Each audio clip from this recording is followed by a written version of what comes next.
Good morning. You and I have been together for 13 and a half weeks. You've been stuck with me, I've been stuck with you. And we've been talking about management from more of a theoretical point of view. And that's kind of easy to do because you can read the text, I can read the text, we can throw some theories up and we can talk about some stuff. And I thought, particularly in light of the fact that we're about 2 weeks away from the end of the semester, I thought this would be a really good time to get people who really do practice management to talk with you. And I think it's a fabulous opportunity because you've learned some things in the last 13 weeks, and now the business practitioners can make some of this stuff really come alive for you. Now, I'm going to start off by asking them to introduce themselves to you, and that'll be really brief. And then I'm going to kick off the discussion. I have 2 prepared questions that I'm going to ask each of the panelists to respond to. And then after that, I'm feeling pretty strongly that my job will be done.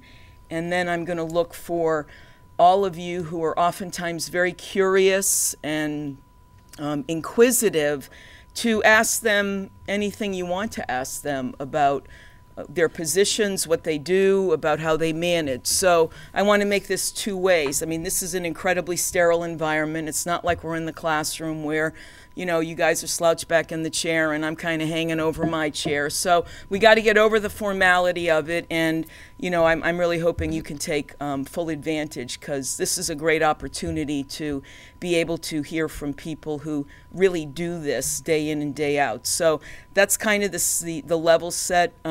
Jim, if you want to start just briefly introducing yourself, and we can go through the Hi, other everybody. 2 folks. I'm Jim Bedard. I work at United Healthcare here in Hartford. I'm the Chief Financial Officer for their Northeast region, and I manage a team of about 100 individuals that are made up of accountants, financial analysts, banking analysts, and systems analysts. So it's a diverse group of functions and activities. Been with the company for almost 4 years now. Before I joined United, I kind of grew up in the Hartford insurance industry. So I spent 2 years at the Hartford Financial Services Group. I spent almost 5 years at Cigna, and then before that, 17 years at Travelers, doing a whole host of jobs there. Good morning, everyone. I'm Tara Spain, and I serve as Director of Community Relations for Travelers, and also as Vice President for the Travelers Foundation. What my job really is to work with nonprofit organizations to support them both financially and through human resources. Many of you might be familiar with the Travelers Edge program, and I work closely with Mary Jean on that. It's our internship program and scholarship program that we have for students to help them into college and through college, and also to launch their careers in insurance and financial services. And my role really is more of a project manager with that program. I also help to provide grant support for nonprofit organizations, and also help them to build programs to support their constituents, so to support people in the community. I've been with Travelers now for about 12 years. I started off my career, my first 5 years as a marketing person, so in a marketing role. I went to college to do marketing, and quickly realized after doing it for 5 years that it wasn't something that really aligned with my core values, and that I wanted to do something to help the community, and so that's why I made the switch over to community relations. I then went back to school and got a master's degree, and because of that was afforded the opportunity to teach a course here last year at Capitol. So that's just a little bit about myself. Thank you. My name is Bob Hensley. I have a financial services firm in Avon, Connecticut. We have 15 employees. We do asset management, financial and estate planning for individuals and businesses, and we have an employee benefits division that does group health, group life, group long-term disability for businesses, mostly businesses of 200 employees and less. Many of our clients own their own companies, and so we end up doing their own personal planning and managing their assets, and then we end up doing their employee benefits also. I spent 21 years with the Travelers. That's how I met Jim, and although Tara wasn't there at that time, at least not in my world. She wasn't born yet. Thank you, Mary I was Jean. born. Yeah, she probably wasn't born yet. And so 20 years ago 20 years ago in June, this June, I left Travelers and started my own firm, which is what I do today. And when I started with the Travelers, right out of college, I went into a career program to be a financial planner. If you can imagine a 22-year-old financial planner.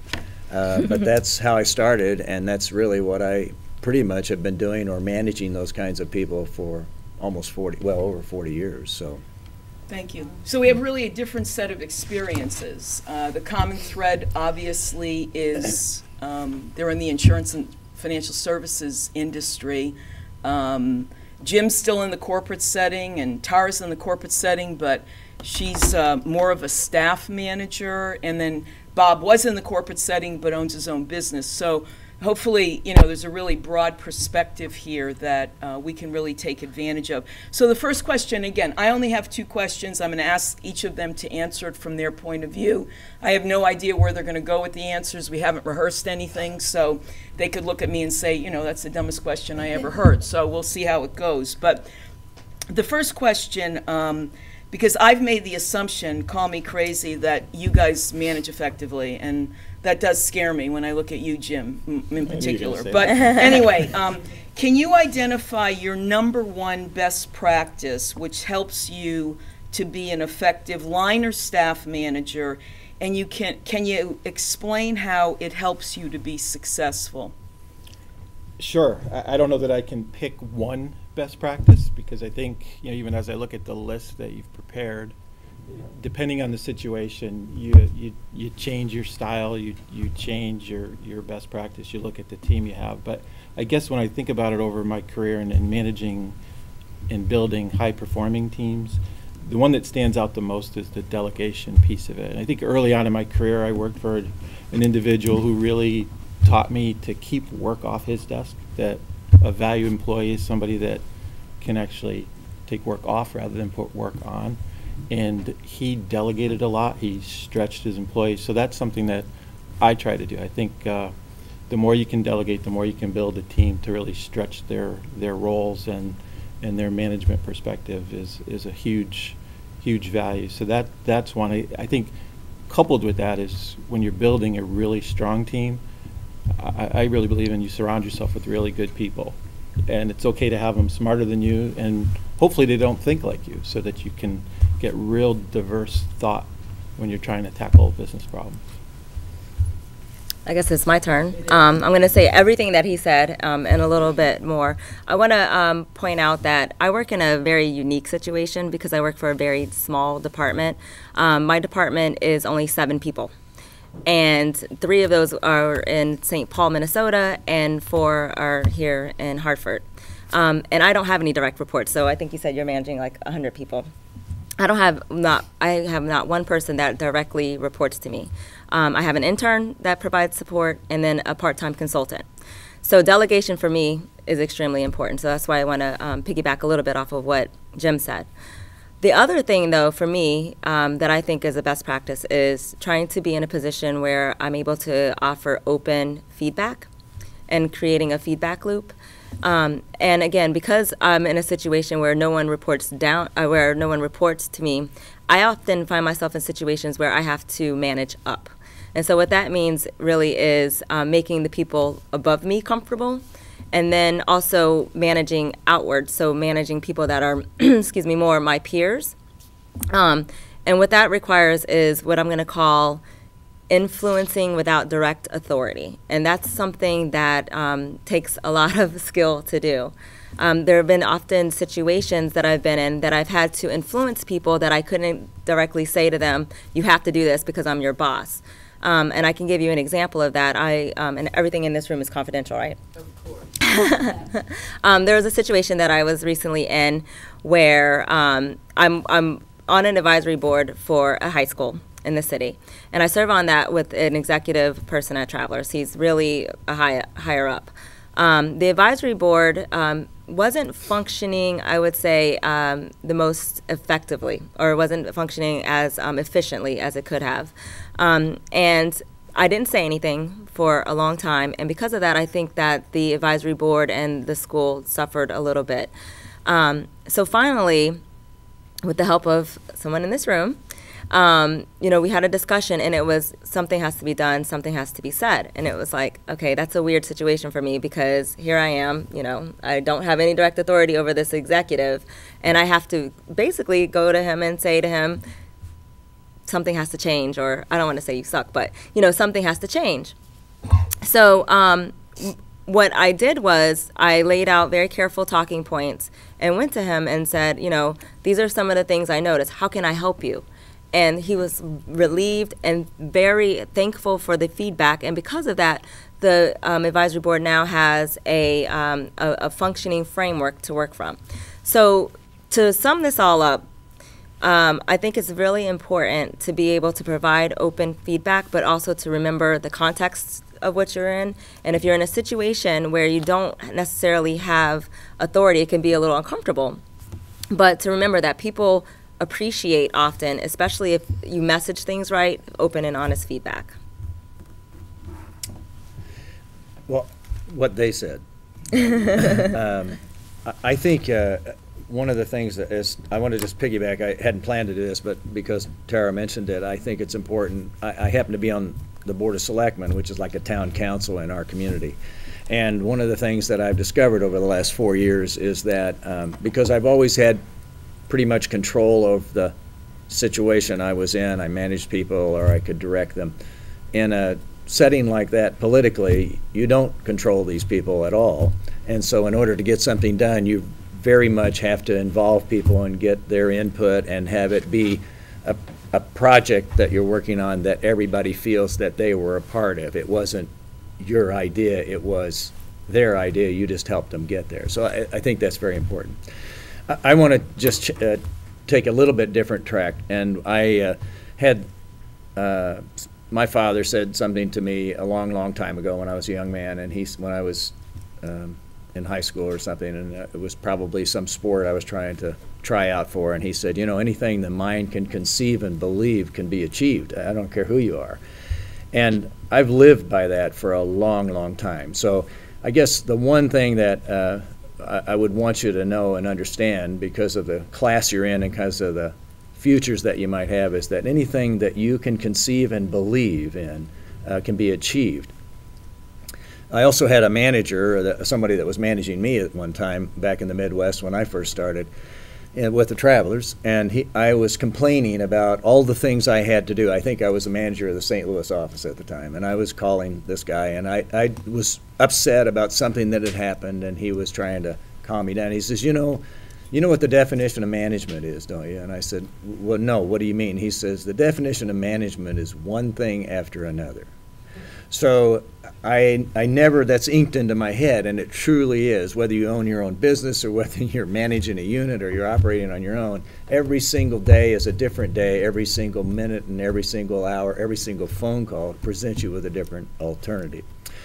My one key, I think, the one key thing for me, best business practices thing, which at the time I wouldn't have called it a best practices, it was just something that I did, was I began a long time, 40 years ago, to write out my goals and objectives. And even though your mind can conceive and hopefully believe in something, in order for you to stay on track, you have to have visualization, in my opinion, of what you're going to try to get done.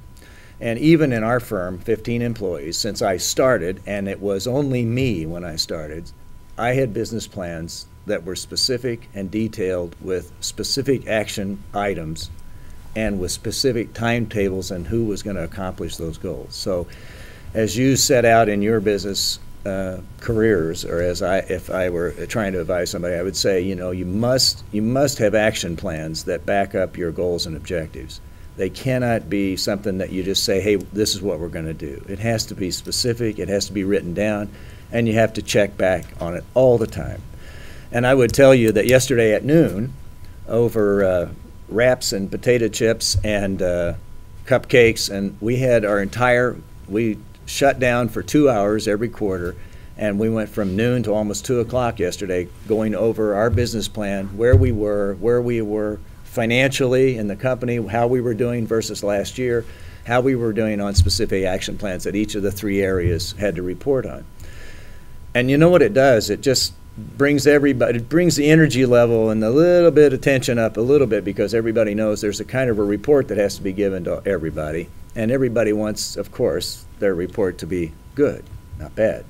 So I think for me, written goals and objectives and specific action plans with who's going to accomplish those, with timetables of when they're going to get done, will really help keep you on track. And I can tell you, I don't know why, but as a young man, and we didn't have computers at that time that do all this stuff like we do today, but I had fold open 3-ring binders with colored graphs and charts on my income, on how much production I had, what my goals were. When I worked for the Travelers, we had a thing called weighted production. Remember that, Jim? I remember well.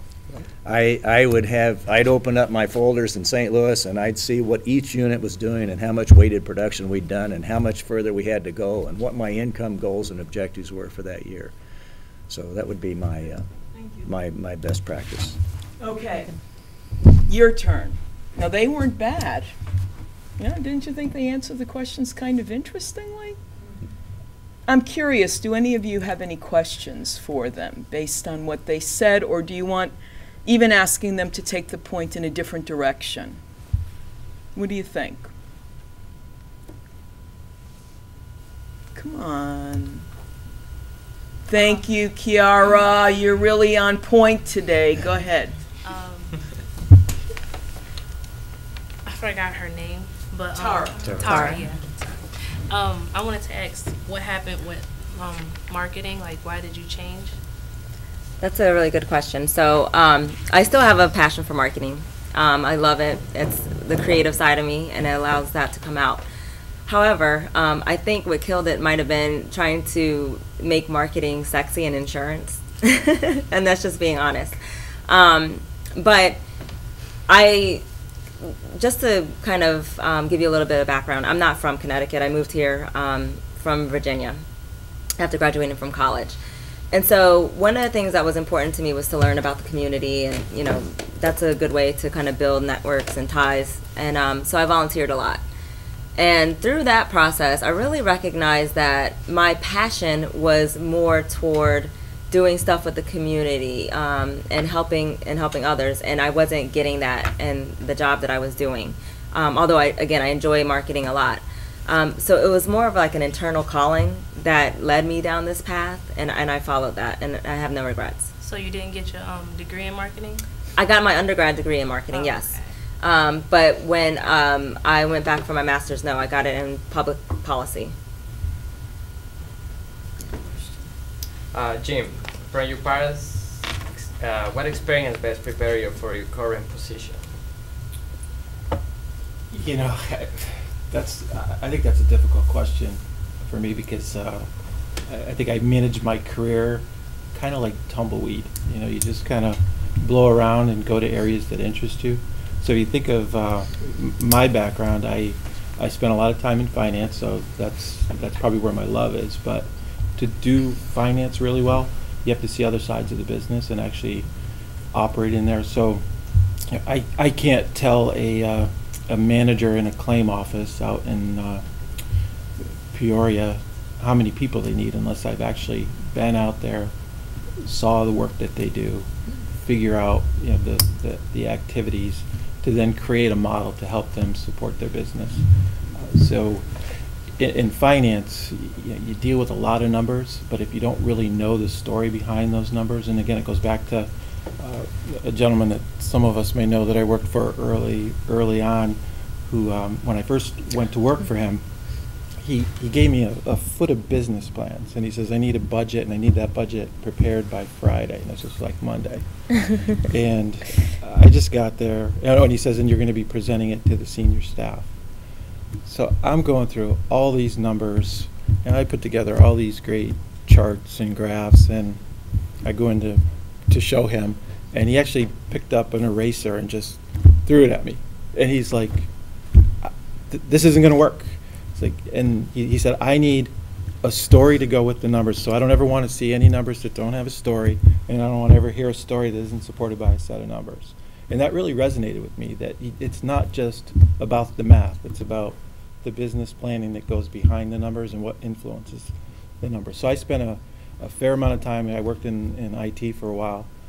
If I'm building systems, I'm going out to see how the people use the system, how they interact with the system. If I'm going and building staffing models, I'm going out to the claim offices to see how the operation works. We just recently took over a business that actually sells health insurance to students in colleges and universities. And it was a business that when we acquired it, was supposed to make about $14–15 million a year. And last year, it lost $10 million. And that's kind of when I got to inherit it. So the good news is there was only one way to go, and it was up or shut it down. But we took our finance team and we went out to Plano, Texas, and it was incredible. They heard we were coming. The individuals there, they brought their human resources people in because they thought we were coming there to shut it down. And they had everybody in the room, and we're talking through why we're here, which is we're here to understand your business. We're here to learn about your business, because we're here to help you grow this business and turn this business around. But there was so much mistrust from, they never had a finance organization that did that. The finance organizations that they were used to dealing with were the police. We're here to find everything wrong with what's going on. So we built a really strong partnership. Now a year later, that business made $15 million again, and it's projected to grow to $20 million next year. But it took us a year and a half to build that trust and really think of finance as a business consulting organization that's here to help. I actually, and you go through your career, you have to get reminded, because you pick up, bad practices after a while. So it's easy to slip back into, okay, I'm just going to add up a bunch of numbers. So when I was at the Hartford, and I supported a workers' comp claim organization, I can remember writing a management report that really highlighted everything that was wrong with what was going wrong with the operation, and submitted up to senior management. And I got a very irate phone call from the head of the workers' comp claim organization saying he was somewhere traveling across the country. He's like, "Hey Jim, I just want to say I really appreciate this report. This is fabulous. It points out everything we're doing wrong. Next time, could you put some suggestions in about what we could do better?" And it's really, it reminds you that's the role that finance plays, is to not just report numbers, not just point out what's wrong, but actually be there to help in the solution. So that's what I love about it. That's why I spent time in operations, I've spent time in systems development, but I've always kind of gravitated back to finance and using information and understanding the business process to help drive and improve results. I think that's kind of what shaped me. For me, though, I've never really decided what I like better, operations, IT, or finance. I've been in 4 companies. I've done all 3 in all 4 companies. So I guess that's probably what I was meant to do, is sort of, to do all 3 of those pieces. And I think they all naturally fit together. So I think that experience has allowed me to do the role that I play now very well, because I can sit with IT folks and they can't necessarily snow me about, how much it costs to do something, because I've actually done it, or I've sat in operations, so I know that, maybe if they're adding a few extra people in their budget, you can identify them pretty well and have a conversation about it. Question for Tara. Can you tell us what a community relations job involves in a company as big as Travelers? That's a really good question, because when people ask me that, I always tell them that it's there's no one day that looks exactly alike. So you're not going to come into work, you're not going to sit at your desk and do the same thing day to day. The best way to describe it is that you have to be a jack of all trades. You have to be good at a lot of different skill sets. So you have to be a good communicator. So we are out in the community all the time. We're kind of like a face of the company in the community. So you have to be comfortable working with people at all different levels. There could be a day where you're talking to a kid because you're working with a youth development program. You could be talking to a new homeowner who you've helped to build a house for Habitat for Humanity, or you might be dealing with the CEO of a nonprofit organization. So you have to be someone who's good at communicating at a lot of different levels. You also have to be a good marketer. I'm still relying on a lot of those marketing skills that I built in the first 5 years of my career. I'm often writing press releases, editing press releases, figuring out content to go on a website. You have to be really good at finance. Each one of us in our department, we have a budget to manage. My budget is about $5 million. So you have to be really good at, watching the bottom line, making sure that you're not going over budget, looking at nonprofit financials to make sure that they're operating financially sound. And so I can't really give you a day-to-day. I can give you some, examples of stuff that we do. So at Travelers, our major focus area is education. So the big bulk of my day is spent working with education organizations like the school district or other nonprofits that help support education.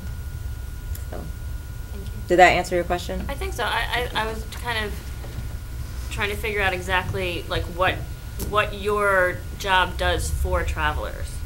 Oh, I'm sorry. So kind of why would Travelers do this? Yes. Okay, that's a really good question too. So there's been kind of a genesis with the whole corporate philanthropy or community relations. It originally started off that companies wanted to have a good reputation in the community. This is a great company. They spend, $5 million a year in Hartford. But as time has progressed, people have said, why do companies do this? And so what's happened is now there's this movement toward companies wanting to align their community relations or their giving to their business. So about 2 years ago, we stepped back and said, okay, we don't want to just be the good neighbor in the community. We want to be the good neighbor, but also we want to have it impact our business, or we want it to be good for our business. So when we looked at where we could align our business and our resources back to the community, education came up. And the reason why education came up was if you look at workforce trends, it's really predicted that there's going to be a shortage in the insurance and financial services industry because a lot of insurance companies are functioning in urban centers, but yet a lot of the students have been traditionally underprepared. So because of that, we said, okay, we can help support education financially. And at the same time, this is good for our business because now we'll have a pipeline of students to come into our business. So to answer your question, what does it do for us? It allows us to be the good neighbor, but it also allows us to have a future workforce. I have a question. Joe? Bob, during your transition from corporate to, your company, what did you think your managerial, the most important management skills that you brought with you to develop that business? Because I know that's a huge jump sometimes, and the first few years is usually touch and go. I'm curious. I think that's a great question. In fact, I would say at the time I came through the Travelers, and it may be that way now, I'm not as in tune with that, but I had the most amazing corporate training that I think when I tell my children, who are grown, 2 of which are in our firm, and when I tell my children or I tell people the things that the Travelers at the time did for me to prepare me to manage business units for them or to become a financial planner, they can't believe it. So I would say it would be hard to pick one thing, but I would say that the corporate experience I had, and just to give you a quick, the Cliff Notes version of what, I started in a program as a financial planner, so they trained me to be a financial planner, and I was right out of college. At the time, the Travelers sent me to a 7-week, 8-week school in Los Angeles to learn to be a financial planner and to take my securities exam. I couldn't believe it. I'd never been out of Missouri. And so to go to LA at 22 or 23 years old and be housed and trained to represent the Travelers was the most incredible thing. I wore that red umbrella on my lapel as a 22 or 23-year-old like you'd wear a national championship ring around if you were at the Yukon. So that was a great thing. And all through, as I went into the corporation, instead of going into a firm after 3 years, that was a program, I went into the corporation and went through a number of steps through the corporation and moved 5 times and ended up in Hartford. And all along the way, the Travelers did a number of things to help me prepare to be a good manager. So, and in my business, the piece that the Travelers did, in the very beginning, they taught me to do what, in essence, I'm doing today, only on a much higher level. So that was awesome. But the management skills, writing business plans, learning to manage groups of people. I have 15 employees. We have 3 different divisions. Even in a small company, and I would say when you get beyond 2 people in a small company, you start to have personnel dynamics. We have salary and pay. We review every employee every year. We have a program that we put together to assess how people are given increases or not given increases each year. There are insurance issues that we have to deal with. There are rent and lease and production number. I mean, it's a hodgepodge of things that I think the Travelers, for me, the corporate experience, that was what was the most amazing. It wasn't necessarily the interaction with people and what kind of financial plan I put together for somebody. It wasn't that kind of stuff. But it was really just running a business. And what I said earlier about having specific goals, written goals and objectives and so forth. I mean, we used to go away. And I did that in the field. I did it at Travelers. We do it in my company to write our business plans. We start earlier in the fall, and we have that plan done by the first of the year, and we review it with every employee. And we did the same thing at Travelers. I mean, we used to go away for 2 or 3 days, sit down, beat each other up, and just work. I mean, you'd think we were having fun, but we were working 24/7. So that was very valuable to me then. It's extremely valuable in a small business because it's easy to get distracted. Very, very easy. You can be, and this is, I was going to say this and I forgot it earlier, but you could end the year, an employee could come in and have accomplished 100 things, and they have been busier than a one-armed paper hanger than all get out. They just have been so busy accomplishing a number of things. But in terms of the impact of those things that they got done on the profit or the succession of the business, the success of the business, it may not have anything to do with it. So if you don't have written goals and objectives, and those aren't communicated to employees, and it's not embedded in their own punch list of things on how well they did that year, you could end up with 1,000 things done by 15 employees, and only 10% of them had a major impact on the company. So you have to make sure that those goals and objectives are filtered right down through all the employees. I mean, so my transition, I mean, a long answer, I guess it wasn't the Cliff Notes version, but it's just that, I think it was very important to me. I mean, all the things I learned at Travelers have been invaluable to me as a business owner. Why do you think what did they see in you at such a young age that they devoted that time and money for your education? I have no clue. No. I mean, the one thing I'll tell you is that as I interviewed in Springfield, Missouri, and there was a guy named Joe Baker who's still to this day a very good friend of mine. You know Joe? No. Very good, an agent in Lawrence, Kansas, where the University of Kansas is. And he's got a big property casualty agency. It's still a good friend today. And he was the guy at Travel. He was the guy at the Springfield branch office that interviewed me. And I'd fill out forms, and they'd give me a test, and I'd go home and study it, and I'd come back and take it, and then they'd send me, that was good, you did a great job there, well, here's some more things. I did that for 6 months. And I was working at Sears selling men's fashions at Sears. So, and I'd come back because I wanted to own my own business. That was my goal. I wanted this job bad. I didn't have any money, so I wanted to own my own business without any capital, just elbow grease. And they kept saying for 6 months. Later, I found out that they were trying to run me off by giving me all this stuff, but I just kept coming back. And finally, if you looked at my file with the Travelers, if you looked at it, I've got a copy of a letter that from the regional that year said to the home office, here's the file on a young man that we have tried to run off for 6 months. Frankly, I don't know whether he's going to succeed or fail, but I think we ought to take a shot on him because he just keeps coming back. And you know Perseverance. what? Perseverance. That's what they call it, and persistence. I think that's what, and I wasn't, it was so important to me, I wasn't going to fail. I mean, I just was not going to. And it worked out. For 20, I can tell you, I had a great I had a great career at Travel. It was fun. I can answer a little bit of that because I currently work there. And I think the company really does put a focus on trying to develop and get what I'm going to call younger people into the company and keep them happy. And I don't want to turn this into the Travelers show, but Travelers has been voted as one or listed as one of the best places to work for launching your careers because of that focus on young talent. So it is a really good place to be, you know, coming out of school. And we really do focus a lot on training and development. So. You have your own business, right? Yes. Can you tell me your hardest transition from Travelers to owning your own business? The hardest transition? Yeah. Well, I had this thing called a paycheck at Travelers. It went into my checking account every 2 weeks, and that was the coolest thing. I don't know how, it was magic. And it was a pretty good paycheck.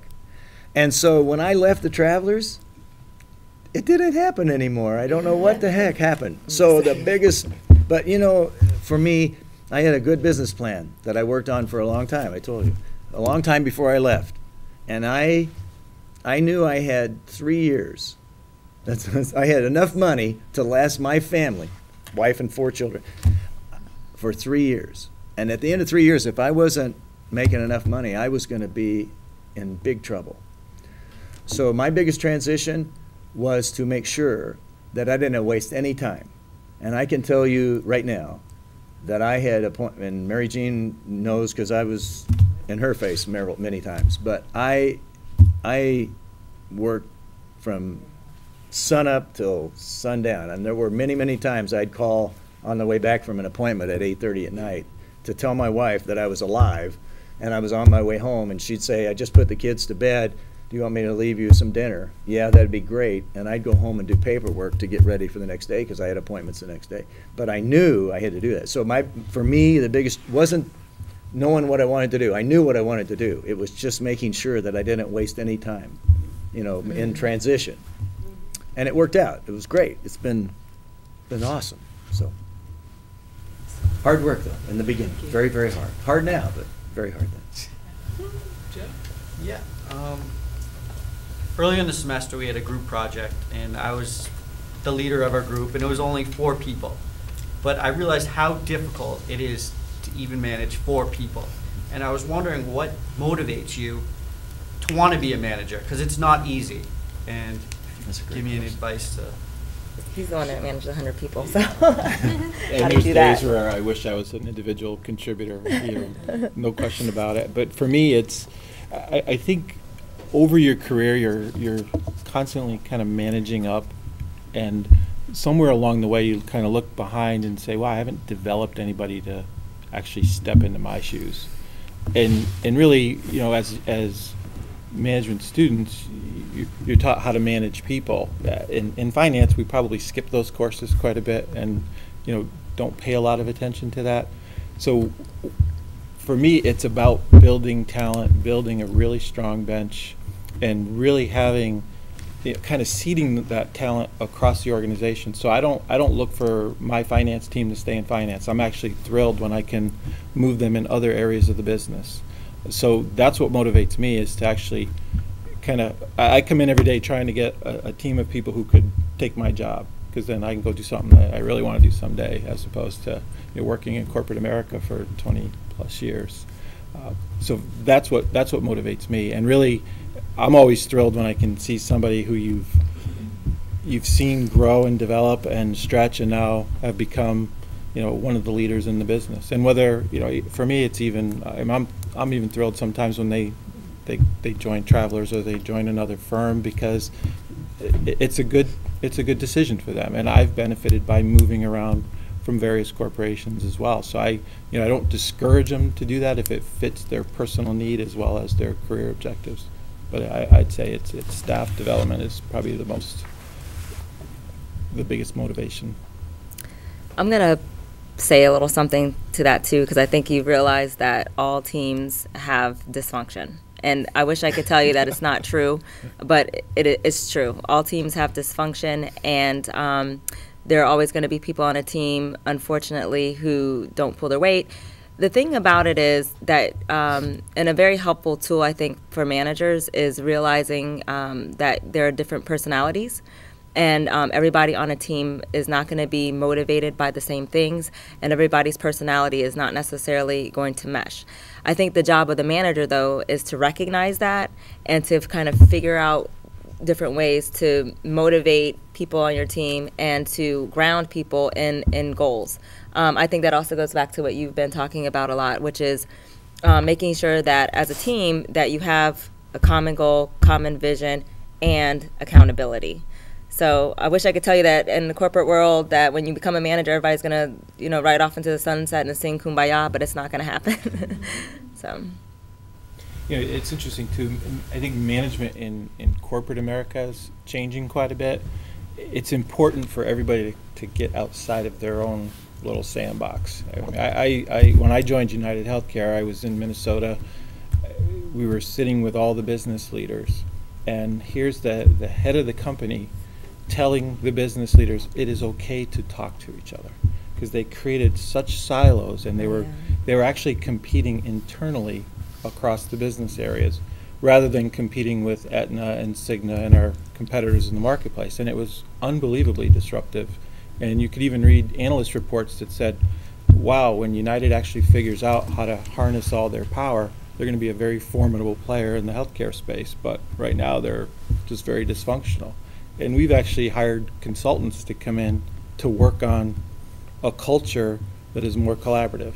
And it's kind of ironic that you have to hire a consulting firm to come in to drive a culture and a discipline. But you have to look at a company that is also, if you looked for United Healthcare 20 years ago or 10 years ago, you wouldn't have found them. They're kind of like the movie Big. They woke up one day and it was like, wow, I'm in this Fortune 20 company's body. What am I supposed to do?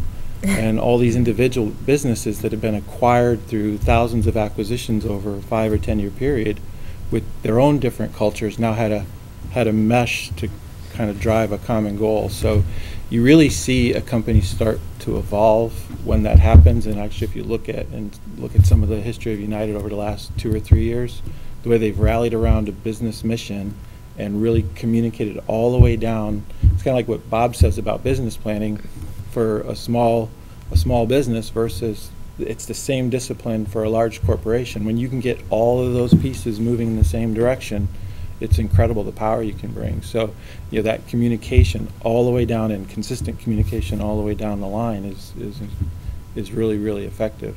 But sometimes you have to hire outside firms to come in to hit you on the side of the head to say this is what you're supposed to be doing. I just want to throw a question out.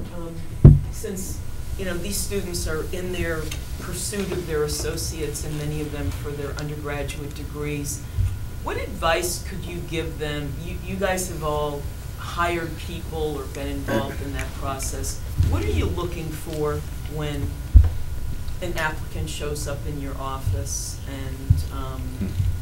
And I know you could speak to the hard technical skills, but maybe if you could just kind of stay away from that. And when you see an applicant, what matters to you? What do you want them to portray to you? I spend a lot of time on college campuses, and I also bring in lots of interns during the course of the year. I don't necessarily have time to interview every one of them, so I'll actually bring them all into our boardroom, and we'll just, before they go and meet with the whole host of people during the course of the day. And I guess for me, I'm looking for a kind of a spark, a passion, a intellectual curiosity, an analytic skill. People that they have a broader vision of our business. So I'll ask them some questions about health reform, because if you're applying to a healthcare company, you might have heard something about it. If you didn't, then I know you're just kind of looking for a job. You're not really passionate about the company or the field that you're coming in. So that, and I also just kind of look at the span, a diversity of interests. So I don't always just look at the professional pieces, because a lot of times the book knowledge is great, but if you can't apply it, it really you'll not succeed in the first year. So I'm looking for some of the community service that people have done, or other organizations that they've been a part of. And then we have other people who come in and do some of that behavioral style interviewing, just to see if you're a good fit with the team, depending on the area that you're going to go into. But I guess really for me, it's that there should be some real interest, some passion that I know, because if you like what you do and you have an interest in what you do, you'll 9 times out of 10 you'll be good at doing that. I can't add anything because he took exactly what I was going to say. I was going to say the same thing, that you're passionate about what you're applying for, and that you come in with a positive attitude, and that I like people that like to have fun and smile. I know you can't necessarily see that over the phone if you're doing a phone interview, but your personality does come through. So for me, it's a willingness to learn. It's an excitement. It's someone who asks a lot of questions, because to me that does show that you're curious. But I would have to go with passion.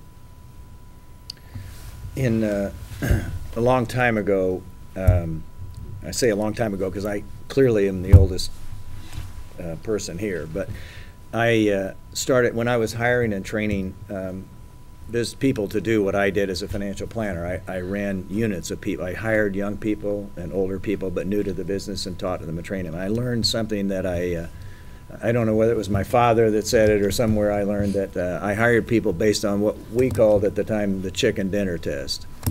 I know that probably sounds crazy, but in the chicken dinner test, it's somebody that in the mid. We have to understand where thank you, by the way.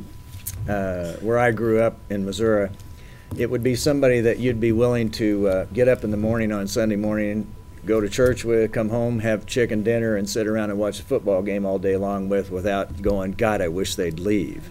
So when I'd hire people, and I'd have to say everybody in my firm right now, they pass my chicken dinner test. Now, your chicken dinner test is different than mine, but I'm going to tell you right now, if you're a manager and you're hiring people and they're not somebody that you personally feel that you can spend the time with to help them become successful, they're destined for failure. It's just a matter of time.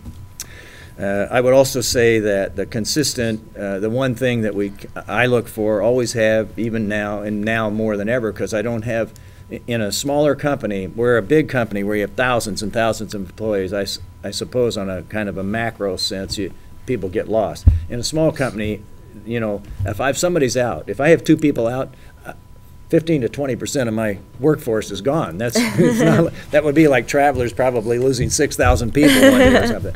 So I can't afford that. So I want to try to look for people that have the same business acumen, their acumen, I mean the concern for what their responsibility for what they're going to be doing, the same business morals that we have, the same commitment. And you can tell that about people. So I'm going to assume that somebody's that's interviewing with us, that we wouldn't have been talking to them if they didn't have the technical and the business background. I'm looking kind of inside what kind of person is this person? And how versatile. You talked about the personality test and all that stuff, style awareness, all that. I mean, how versatile is this person? Are they going to be able to mesh with the team I already have? Because I can't afford to have a bad person, or not a bad person, but a person that doesn't mesh well with the team come in. It could destroy the magic of what we have there. So those are the things I look for. It's less, I'm going to assume somebody comes to me with a business degree and they have technical or educational background. I'm going to give them credit for that, but I'm looking for the stuff that's in their heart. Okay, question for the 3 of you. Can you describe a failure that you've experienced as a manager, and based on the failure, did you identify a best practice you now use to avoid repeating that failure?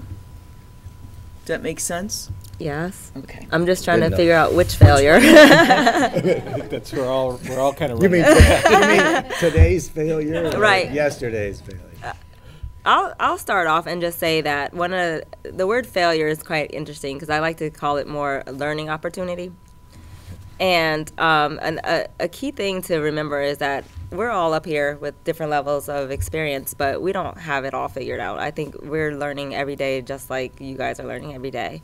And there are going to be times that you fall short. And I think one of the important things to remember is not to beat up on yourself, but to learn from it, and then try not to commit the same mistake or failure again. So going back to the example that I talked about before about, providing open and honest feedback. I got myself into a situation where I didn't do that. I was working with a person at a school district who had a very high up level position, and our personalities were just like oil and water, and we were bumping heads on stuff and weren't really meshing. Instead of going to that person directly and saying, this is how I feel, let's try to work on a solution, I went over her head. Wrong move. Not a good thing to do. So based on that, we ended up having to have our lemon squeeze or come to Jesus moment. And we were able to work it out. But the valuable lesson that I learned from that was that be able to go to the direct source or person first and try to work it out and try to, again, be open and honest with them. And that situation happened before the other one that I was telling you about. So I learned from that situation that helped me with the other situation. So I agree with that. And I think probably communication, the things, you're going to make mistakes every day. We make mistakes maybe every hour. Every day. Hopefully they're not life-threatening or anything, but we make mistakes. If you're busy, if you're working and you're doing your job and you're out there putting yourself on the line every day, you're going to make mistakes. You might even make it twice in a different way, but we try to learn from those mistakes, try to get better. So I would say, the making of the mistake that happens. I've had situations, probably my most, you want to make sure. I've had the worst probably thing I've ever happened was I've spent a ton of time on somebody that's very important to me, client-wise, and a very influential and big person. I'll just leave it at that. And I was very proud to have that person as a client, and I was doing a lot of work for him. And I got all done with the work, and one evening I discovered in a conversation with him that the work I had done was not the way that 99% of my other clients who had the same situation wanted it. He wanted it a different way. And it was like 8:30 at night. And I said to my wife, I got to go back to the office. What's the matter? I said, I have to go home and make a phone call, or I got to go to the office and make a phone call. And I went to the office and made a phone call to this person and said, I have to tell you, why are you calling so late? I made a mistake in your stuff. What? I can fix it, but I want you to know about it. It was awful. It was the worst. I probably didn't sleep that whole night, and I worked on it to fix it, and I fixed it. But I learned from that you want to make sure that you don't presume that you have the answer for somebody that looks like a whole bunch like a lot of other things that you've had. You want to make sure, absolutely sure, that you know what their goals and objectives are relative to other clients, because you may be on the wrong track, and you just need to constantly recheck that. So for me, although it wasn't a life-threatening thing, it was an awful, awful experience that I don't want to go through. And so I would say that would be the one thing that, from that, I try to make sure that I understand exactly what people are trying to get accomplished before we head off in some direction. But you're going to make mistakes, or you're not working. I think for me, I struggle with this one because every day, as Bob said, you make mistakes that you hopefully are learning from and not repeating. I guess it wasn't necessarily a failure. It was something that was starting to fail, but we course corrected quickly. When I was with Travelers, I had a phenomenal team that worked for me, and we had worked together for a long time, so we knew how each other thought. We knew skills, and frankly, there wasn't anything we couldn't do if we were asked, and actually if there were things that people said you couldn't do, those are the ones we actually wanted to go try and do.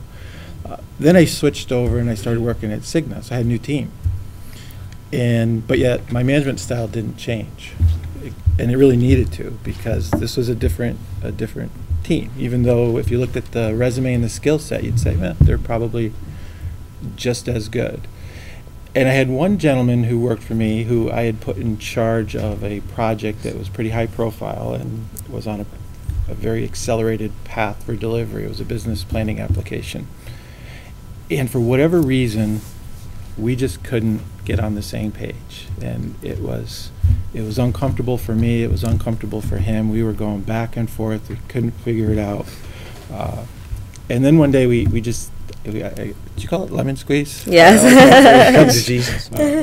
We had one of those sessions where, yeah, I explained what I was very dissatisfied about, and he walked me through. And you know, I never really was a big believer in all the style awareness pieces that you study, and I may skip that class. But this was a situation where I really I thrive without structure. I hate structure. And he actually had a military background. So here I am delegating. And he's respecting the chain of command, you know, like in A Few Good Men, you know, we follow orders or people die. That was his mentality. So I couldn't understand why he wasn't taking the ball and running with it. And he was always checking back with me and making me make the decisions. And then I realized that, you know, when we started talking about our backgrounds and what I expected and what he expected, he's like, hey, Jim, you know, when you go into a meeting and you don't have an agenda, I'm sweating over there because I need an agenda. I need structure. I need a plan with delivery dates. And you know, I was used to a team that just, we said this will be done by this date. And if we had to stay up all night to do it, we would have done it, but we wouldn't miss the date. But we didn't outline every single step along the way. Well, he needed that. So we really needed to come to the compromise where, okay, I'll come to a meeting with an agenda and we'll actually have a project plan with some milestones along the way. But that was, you know, for me as a manager, that was kind of a learning moment. And I think ever since then, I've been more structured, not completely structured as other people would want, but just recognizing that where my comfort zone was and where his were, we're like on two different planets, and we really did need to align to get the job done, which actually became a very successful project. We deployed a system in probably 6 weeks, which was one of the most remarkable system deployments I'd ever been a part of, but it certainly got off to a pretty rocky start. Okay, we just have about 5 more minutes, so do any of you have any questions you'd like to ask Jim, Tara, or Bob? Go ahead, Carol. How demanding were your careers, like, over the years? Because I know you guys didn't stay at one company. Like, did you find yourself coming home and your business career was getting in the way of your personal life? Like, or was it just, like, over at 5 o'clock, or were you still working on things? Never over at 5 o'clock for my job. When you're in community relations, you work a lot of long hours because there's a lot of events to attend. As a matter of fact, last night we had our graduation, so there are a lot of nights where I'm not getting home until 9, 10 o'clock at night or 8 o'clock at night. The good part, though, is because of that, there's a lot of flexibility with my schedule. So I usually don't go into work until after 9, then don't get my day started until later. So it doesn't tend to interfere as much because I can kind of build my schedule around, and then just by virtue of where I am with my life, I don't have kids and a husband right now to worry about. So I would say that, no, it doesn't really interfere that much with my personal life. Yeah, for me in finance, it's a 24/7 job. It's constant. I think over my career, I'd say my work engagement changes as your work-life balance changes. You know, early on, you get used to working 60, 70 hours. I was married. My wife was going to law school, so I didn't really see her a lot. And when I did, it was just at the microwave to have a meal or something because she was at school all the time and I was working. When you get to that level, though, when you're producing at 70 hours and now you start to try to produce at a more normal work, that you start to see productivity go down because you really relied on those hours. I had when I started to have children, my son was born. He was born deaf, and somewhere along my career, I decided it was probably more important to teach him how to talk than it was for me to be working 60, 70, 80 hours. So personal life drove me to kind of ratchet it down as well as my wife's career. and now he's a freshman in college. So, I can devote a little bit more time to career again, as can my wife. So I think you balance it as you go through what's happening in your personal life as well as what's happening in your professional life. It's a lot of work. I mean, you're not. It would surprise me if any of you, if I talk to you 20 years from now and you're all phenomenally successful, if you didn't tell me you were spending 50 or 60 hours a week at some point in your career to try to become successful. It requires that. I mean, I'd like to say that you can do this in 10 hours and you can do it at home on the phone, all that, but I haven't discovered that. I think it takes a lot of commitment. I'm very fortunate. I have a great partner. My wife is my great support. She held things together at home while I, worked 24 hours a day to try to build my business. When I was with Travelers, I had a position that required me to be on the road a lot. So I was gone a lot. I was in meetings late at night. Agents would come in. You needed to take care of them and entertain them. So, but I will say that one of the things, and Jim mentioned it, maybe Tara too, you really have to be careful that, and this happens. I mean, you read about these people. Some are very high-profile people. I worked with some of these people where their family lives and their personal lives were a train wreck, while they were apparently extremely successful, making millions and millions and millions of dollars.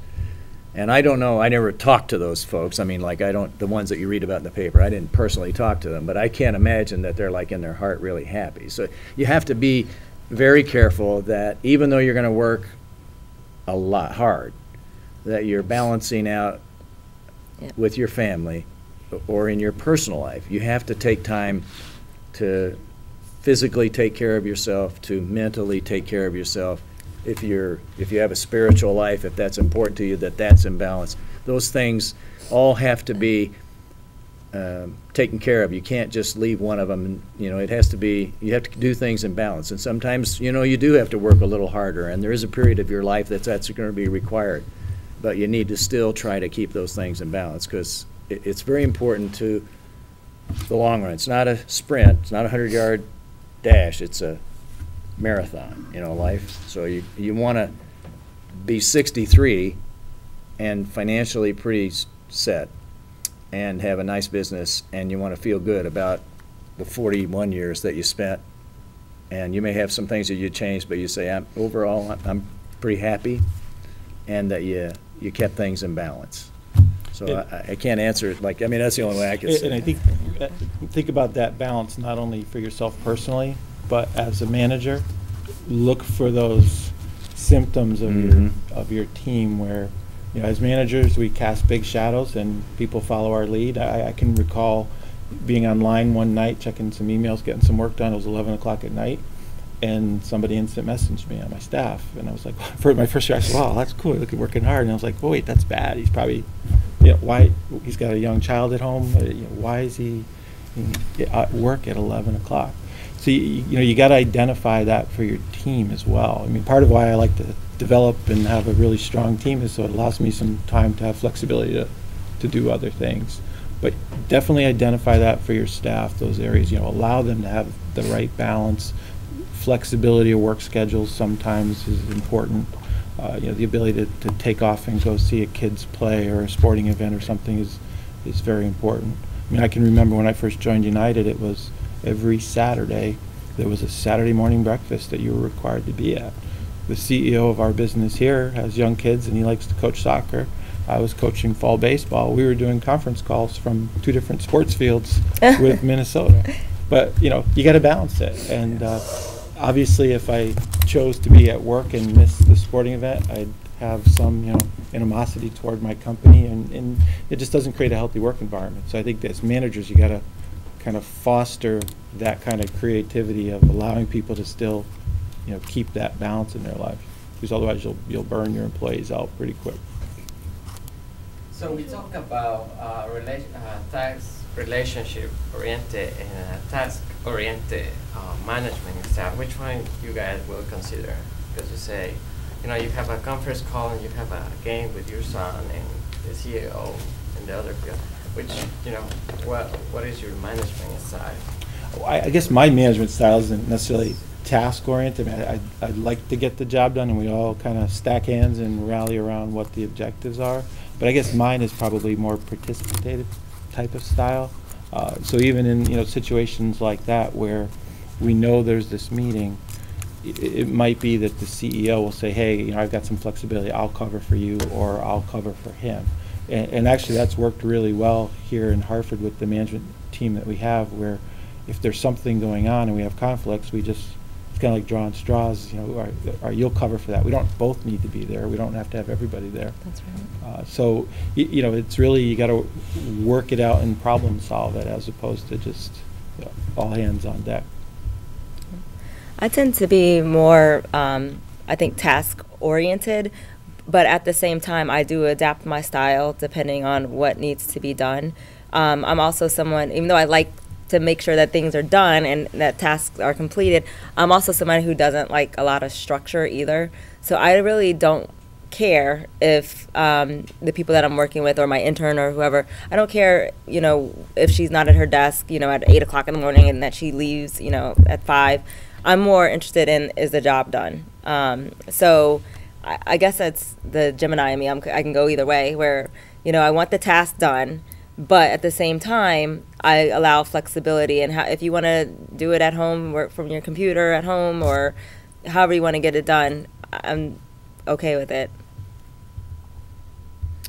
I would say it's hard to answer, because you could. I would think of myself as a relationship manager. I mean, more than anything else, because there's 15 people have 15 different things going on in their lives, and we have to get everything done. And so if somebody in the office is very upset because something happened at home that day and they want to talk, then I have to help them bring their life together long enough for us to get what we have to get done. And so I'd say I'm probably more that way, but certainly people that would look at me and didn't know that, they'd say, well, he's very, task-oriented, because they always meet their objectives. They have, all these business plans and so forth. But I kind of do that as a self-defense, to be honest with you. I have so many things going on. In fact, if you talk to if she would walk in here right now, he'd have to eliminate half of the stuff he has going on. I mean, that's just what she's saying. But I do all of this planning to kind of protect myself from getting off track. I mean, that's really, I think business plans are really kind of, for me, that way, because I have so many things going on, and there's so many people that I'm interacting with, especially in the office, or clients are having problems. They want to get those things taken care of. So I'm caught up in the relationships, but the task in our business plan kind of keep me on track, because I have to report to myself all the time on that. So.